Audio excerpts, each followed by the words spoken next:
자, 이번엔 내란 재판 얘기 그 후폭풍이 또 거셉니다. 지난 3일이었죠. 내란 재판의 증인으로 출석했던 곽종근 전 특전사령관, 이른바 폭탄 증언을 쏟아내면서 그 논란이 계속 이어지고 있습니다.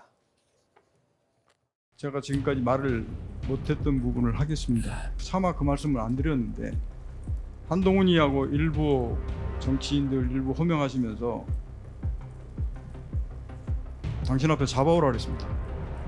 당신이 총으로 쏴서라도 죽이겠다고 했습니다. 그리고 앞뒤 상황에서 뭐 비상대권 뭐 이런 부분들 분명히 제 기억이 있습니다.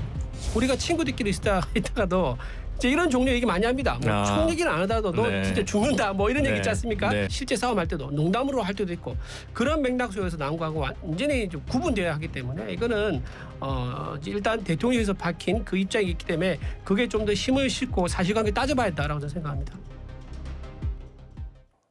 자, 윤 전 대통령 측은요, 이 재판정 안에서 곽 전 사령관의 발언이 나온 직후에 곧장 해당 내용에 대해서 부인을 했었죠. 그리고 그 이후에도 변호인들이 나서서 이 상황의 진화에 나섰었는데 이번에는 앞서 들으신 것처럼 국민의힘 대변인의 발언이 논란이 됐습니다. 그러니까 윤 전 대통령과 이 한동훈 전 대표는 일단 친구 사이는 아닌데 아까 들으셨죠? 친구끼리도 이런 말 많이 합니다. 너 진짜 죽는다. 너 죽여버려. 뭐 이런 농담성 얘기와 맥락이 같다. 그러니까 친구끼리 주고받은 그런 이야기다라고 얘기를 해서 이 두둔성 발언이 또 논란을 자초했죠. 무리수를 둔 거죠. 그러니까 친구들끼리 그런 이야기를 할 수 있다 쳐도 저는 그런 친구를 곁에 두지 않습니다만 그런 얘기를 할 때 그냥 친구들끼리 웃어 넘기는 이유는 그 친구가 나를 죽일 수 있는 힘이나 무기가 없기 때문인 걸 알기 때문이죠. 근데 윤석열 대통령은 뭐였습니까? 윤석열 전 대통령은 당시 국군 통수권자였습니다. 대한민국에서 물리적 힘의 사용을 허가받은 집단, 그리고 무기의 사용도 허가받은 집단, 그 집단이 군대인데 그 군대의 통수권자가 그런 이야기를 한다. 데리고 와라. 내가 총으로 쏴서라도 죽여버리겠다. 이 말이 그냥 농담으로 받아들일 사람이 있을까요? 그리고 그 명령을, 그 이야기를 한 사람이 누굽니까? 국군 장군입니다. 육군 장군에게 그런 이야기를 했다는 것 자체가 실제 그걸 실행할 저는 의지가 있었다고 보여지고요. 윤석열 전 대통령은 계속해서 그쪽에서는 그런 말 한 적이 없다고 합니다만 이 대화가 나눈 자리가 어디였습니까? 작년 10월 1일 국군의 날 그래서 수뇌부 한 20명 정도를 부른 자리에서 하는 얘기이기 때문에 곽종근 전 사령관이 갑자기 터무니없는 거짓말을 한다? 그럼 나머지 여러 명이 그런 말 들은 적 없다고 할 것이거든요. 그래서 저는 곽종근 전 사령관의 말에 저는 신빙성이 있다고 보고요. 그리고 저렇게 대변인이 아무리 그렇다고 해도 전 대통령의 말을 두둔하게 해주겠다고 저는 좀 설득력 없는 이야기를 하는 거는 부적절하다고 생각합니다. 알겠습니다. 자, 그리고 이 재판 출석을 거부해왔던 윤석열 전 대통령이 내란 재판에는 지금 계속 출석을 하고 있죠. 직접 증인 신문도 하고 있습니다. 그런데 이 과정에서 오히려 윤 전 대통령이 자신에게 불리한 상황을 자초하고 있는 게 아니냐 이런 지적이 나왔습니다. 한 8시 넘어서 오셔가지고 앉자마자부터 그냥 소매 폭탄주를 막 돌리기 시작하지 않았습니까? 내 기억에 술 아주 굉장히 많은 잔이 돌아간 것 같은데 앉자마자 그날은 우리 주로 술 많이 마신 날 아닙니까? 국군의 날이라는 게 군인들의 생일이지 않습니까? 거기서 무슨 뭐 시국 얘기할 그럴 상황은 아니지 않습니까?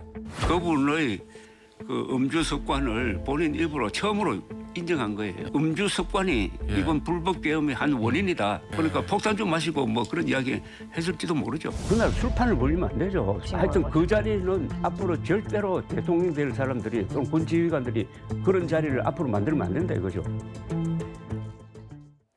자, 그러니까 윤 전 대통령이 자신에게 가장 불리한 내용을 직접 방어하겠다라고 나서서 신문을 한 건데 오히려 이 직접 신문을 하다 보니까 새로운 증언 그리고 새로운 상황들이 추가로 공개가 된 셈입니다.